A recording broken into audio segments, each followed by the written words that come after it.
Le propos d'Elisabeth Borne, quand elle parle d'émancipation, chère Sophie Audugé, des élèves et de l'objectif, dit-elle, de l'école, selon elle, hein, d'en faire des citoyens éclairés. Il s'agit, là encore, dit-elle, de préparer les élèves aux défis de l'époque.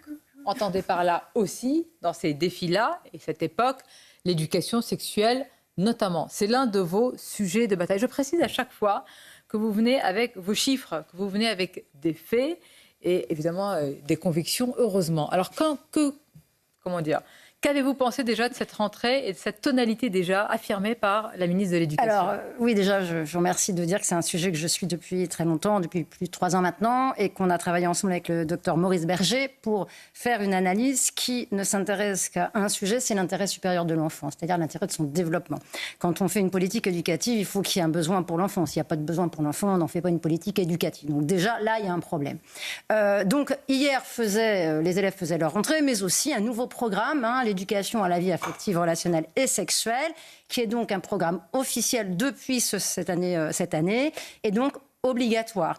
Derrière un programme dégoulinant de bienveillance, on peut trouver un propos et un protocole d'endoctrinement à dose homéopathique qui va être donc dispensé de 3 ans à 18 ans. Alors ce que je veux dire aussi, et je parle en mon nom et au nom du docteur Maurice Berger, c'est que nous sommes évidemment favorables à des actions de prévention des agressions sexuelles en primaire et à des actions de prévention et des informations préventives pour les adolescents, puisqu'ils sont donc des jeunes en capacité d'avoir une activité sexuelle.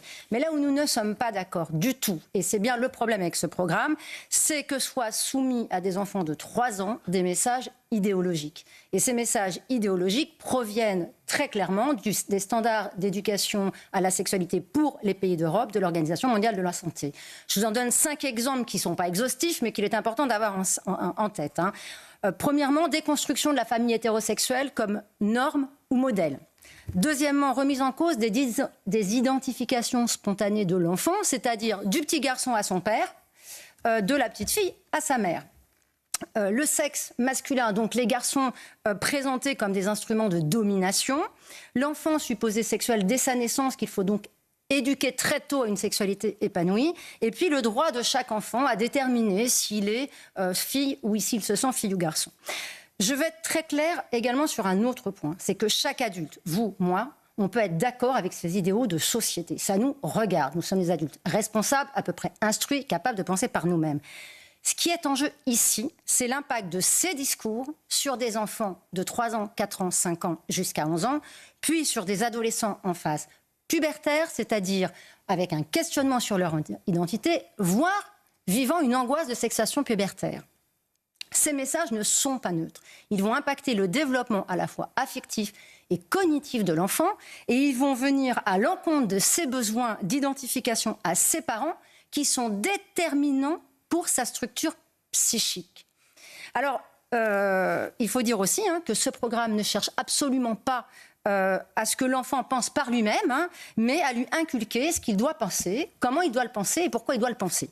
Alors, je vais être très claire, lors de sa conférence de presse, la ministre de l'Éducation nationale, Elisabeth Borne, a été très claire et elle n'a pas caché ses intentions, puisqu'elle a dit « La société que nous voulons bâtir se forge d'abord à l'école ». Et, je cite toujours, « L'école est une société à taille d'enfant ». Alors, ce programme est fait par des idéologues qui commettent une erreur première et manifeste, c'est-à-dire qu'ils font de l'adultomorphisme, c'est-à-dire qu'ils considèrent les enfants comme des adultes en miniature. D'un point de vue du développement de l'enfant, c'est une aberration. D'accord ?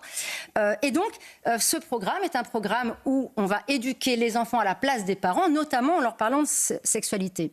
Il est important également de dire à ceux qui nous écoutent qu'il n'y a jamais eu d'études scientifiques sérieuses qui aient prouvé le moindre bénéfice ou intérêt d'un tel programme pour le développement et pour les enfants. Alors, ce qui va se passer pour les parents, c'est qu'ils ne peuvent pas en soustraire leur enfant de ce, entre guillemets, cours, qu'ils ne sauront pas quand est-ce qu'il se tiendra, contrairement aux mathématiques ou au français qui est inscrit dans l'emploi du temps. Ils ne sauront rien du contenu, parce que le programme est tellement vaste qu'il laisse une grande liberté d'interprétation et que tout est possible, le pire comme le meilleur, mais le pire. Ils n'auront aucune garantie. Le pire est le pire. Ils n'auront aucune garantie sur la compétence des intervenants, dont les syndicats ont déjà commencé à hurler qu'il n'y avait pas les budgets, donc les gens ne sont pas formés. Ni sur, ils n'auront rien à dire non plus sur les associations idéologiques qui y prendront part et qu'on connaît, que ce soit la Ligue de l'enseignement ou le planning familial. La nocivité de ce programme, elle sera fonction de ce qui sera réellement fait dans les cours par les enfants et dont les parents n'auront que des bribes. Alors, que peuvent faire les parents ? Déjà, en parler à leur enfant, prévenir leur enfant que s'ils écoutent ou qu'ils entendent ou qu'ils voient des choses qui les choquent, ils ont le droit de se boucher les oreilles et de se cacher les yeux, que leurs parents leur ont donné ce droit. Dire à leur enfant qu'ils ne seront jamais grondés s'ils ne veulent pas remplir des questionnaires où on leur demande s'ils sont fille ou garçon, expliquer ce qu'ils en pensent, qu'ils disent à leurs enfants qu'eux, ils ne sont pas d'accord avec ça. Absolument. Qu'ils ne sont pas d'accord avec ça, qu'on n'a pas à parler de sexe ou de sexualité collectivement à des enfants, que ce n'est pas le rôle des adultes dans une classe de le faire, c'est le rôle des parents, avec des principes qui sont très clairs et connus de tous les pédopsychiatres, c'est-à-dire on ne devance pas les questions des enfants, on attend que l'enfant pose des questions en fonction de là où il en est, de sa maturité et de sa curiosité, et on lui répond là où il en est de sa curiosité. Pas plus et sans la devancer. Alors évidemment, les parents peuvent prendre des précautions. La première, c'est d'être présents, de faire eux-mêmes les varses à leurs enfants adaptés à l'âge des enfants. Il y a des livres qui existent auxquels ils peuvent se référer. Ils doivent reprendre leur rôle de premier éducateur de leur enfant. Ils doivent participer aux réunions, évidemment de rentrée, faire part de leurs inquiétudes. Ils peuvent demander aussi qu'une charte de bonne pratique soit élaborée dans l'établissement. On en a rédigé une avec Maurice Berger, qui est une charte éthique de 40 principes à respecter pour ne pas nuire à l'enfant dans le cadre de l'EVARS. Et comme vous le soulignez, Sonia, malheureusement, il y a des enfants qui sortiront choqués, des enfants qui auront des contenus qui sont inadaptés. Et là, les parents vont être obligés de faire contrepoids. C'est-à-dire qu'ils vont être obligés de dire à leur enfant qu'ils ne sont pas d'accord avec ce qui a été dit à l'école. Et donc, ils vont contredire ce qui a été dit à l'école. C'est-à-dire qu'on va placer les enfants à cause de l'école et à cause de l'EVARS, en conflit de loyauté entre l'enseignant et les parents, c'est-à-dire des adultes auxquels l'enfant doit absolument faire confiance dans le cadre de, à la fois, son éducation à la maison et son instruction. C'est quand même un comble pour un programme qui visait à éduquer aux compétences relationnelles. Et avec tant de défis et de mots pour notre école. Vraiment, ça laisse... Ophélie, ce qu'on va faire, c'est qu'on va marquer une pause. D'abord, vous allez nous le raconter, puisque vous faites votre rentrée d'un point de vue des professeurs, faire réagir les parents ou pas aux parents. Je crois qu'on a tous une opinion sur le sujet. Je vois qu'il y a déjà énormément de réactions. Ce qui fait le plus réagir, c'est la position intenable de l'enfant. Mais évidemment. C'est ça ce qui est le plus terrible. Bien sûr. À tout de suite. Merci Somaya. Peut-être avant votre réaction, Ophélie, est-ce que Sophie Audugé, vous pourriez nous donner des exemples de ce que vous qualifiez de dérive dans cette éducation sexuelle ? Alors, il y en a plusieurs. Bon, déjà, quand la ministre dit qu'il n'y a pas d'éducation à la sexualité, chacun pourra lire par 6 du programme, l'éducation à la sexualité est mise en œuvre.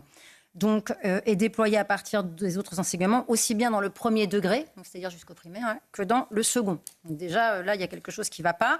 Ensuite, par exemple, avant 4 ans, donc là, il faut aller un peu plus loin que les 5-6 premières pages, comme toujours dans ce genre de technocratie. C'est-à-dire, vous commencez à la page à peu près 11, vous avez là ce qui est proposé aux enfants. Alors, c'est avant 4 ans. Alors, pour tout le monde, ça sera 3. On est d'accord. Nous sommes d'accord. Avant 4. Bon, nommer par exemple à partir d'albums ou de jouets les différentes parties du corps, les nommer en partant des dénominations spontanées pour aller vers un vocabulaire scientifique. Alors on est à 3 ans, c'est-à-dire qu'on va dire à des enfants que, alors ce qu'ils appellent là vocabulaire scientifique, c'est le vocabulaire des adultes. C'est-à-dire dire à un enfant que son zizi ou sa zézette, c'est une vulve, un vagin, un pénis. Alors l'enfant n'a pas du tout besoin pour se construire, Alors, généralement, ce qu'on nous a opposé comme argument, c'est de dire « oui, mais on lui dit bien un coude est un coude ». Alors, je suis désolée d'expliquer aux gens qui ont ce genre d'argument qu'a priori, la plupart des enfants n'utilisent pas des petits mots différents pour appeler un coude quand ils sont enfants, parce que ce qui différencie quand même les organes du sexe et sexuel du coude, c'est qu'avant la puberté, ils n'ont pas du tout les mêmes fonctions. Dans un premier cas, ça sert à uriner, dans l'autre cas, ça sert à avoir une activité sexuelle. D'accord ? Donc, évidemment, projeter sur l'enfant des termes qui sont des termes qui correspondent à des organes sexuels fonctionnels d'adultes, ce n'est pas neutre. Ce n'est pas neutre, surtout à 3 ans où il n'en a absolument pas besoin pour se construire. La seule chose qu'il doit savoir là, c'est ce qu'on disait tout à l'heure, programme de prévention, tes parties intimes, ton zizi, ta zézette, Évidemment. Personne n'a le droit de le toucher. Évidemment. Et toi non plus d'alerter, d'ailleurs. Et toi non plus de toucher celui des autres, etc. Et il n'y a pas de consentement parce que le consentement sous-entendrait qu'il y a une option de oui. Donc à un enfant, il n'y a pas de consentement, c'est des interdits et ce sont des limites. Alors à 4 ans, découvrir ce qu'est une grossesse et la naissance en partant des représentations des élèves. Alors c'est pareil, à 4 ans, la plupart des enfants, ils n'ont pas du tout envie de savoir comment ça se passe, ni de voir des films, ni qu'on leur raconte tout ça. Je veux dire, ils n'ont pas du tout besoin de ça. C'est la cigogne ni encore, envie de ça. Voilà, exactement. Et là où vous avez absolument raison, Ophélie, c'est que si on leur dit autre chose que ce qu'ils ont construit psychiquement, leur propre théorie, qui fait partie de leur processus de développement, vous allez faire effraction de leur psychisme. C'est-à-dire que vous allez faire entrer quelque chose qui va casser l'idée qu'ils se sont faite sur ces questions-là. Et pourquoi ils se les sont faites ? Parce qu'ils ne sont pas capables de les éprouver puisqu'ils ne sont pas fonctionnels. Découvrir, toujours à 4 ans, découvrir les différentes structures familiales et les respecter. Alors là, si vous voulez, à 4 ans, vous parlez de respect des différentes structures familiales. Je vais vous dire que on voit bien où ça veut aller, si vous voulez, bien entendu. Non, je ne vois pas Donc, lire des albums sur le thème. Rendez-vous compte à 4 ans. Qu'est-ce qu'une famille, observer différents types de familles et parler de sa famille avec d'autres élèves. Alors, je vais être honnête avec vous, ça, Maurice Berger était très en colère. Parce qu'il me dit, est-ce que ces gens savent ce que sont des enfants ? Est-ce qu'ils sont conscients qu'en disant ça à des enfants de 4 ans, de 5 ans, ils peuvent contraindre des enfants qui sont adoptés, sont placés à l'ASE, vivent des drames familiaux, à dévoiler leur intimité devant tout le monde, ou en tous les cas être mis en difficulté. C'est pas du tout ce qu'il faut faire pour des enfants. Et c'est le rôle de la médecine scolaire de repérer, Ce qu'il en de reste. prendre en charge, et c'est individuellement, et c'est pas collectivement. Alors à partir de 5 ans, Ça, c'est vertigineux. à partir d'albums de littérature jeunesse, identifier des ressemblances et des différences entre les personnages, les décrire sous la forme d'un texte. Alors ça nous a fait beaucoup rire, parce qu'ils ont 5 ans, ils ne savent pas écrire. Bon, c'est pas grave. Même parfois plus. Mais... Oui. Non, mais là, c'est à 5 ans, c'est formellement une activité proposée par des gens qui ont écrit ce programme. Proposer et pratiquer des actions qui favorisent l'égalité, on est toujours à 5 ans, entre les filles et les garçons. Par exemple, à propos de la répartition des espaces de cours disponibles et des jeux collectifs qui y sont menés Les à 5 fameux ans. espaces de cours. Voilà. Ah non, mais ça va très loin quand Les même. cours genrés. Oui. dégenrer Il faut dégenrer les cours. Attendez, voilà. déjà la devise du Panthéon. Voilà. Chaque chose en son il faut temps. Et ça dégenrer les continue cours de comme récré. ça, si vous voulez. Mais alors, C'est toujours crescendo. Moi, je m'entends maintenant. Merci Sophie, vraiment. C'est pour, facile à vérifier, ce constat. C'est facile à vérifier et c'est étayé, c'est argumenté. Je ça. cite. Alors, Le moi, j'ai pas... professeur est... Moi, j'ai pas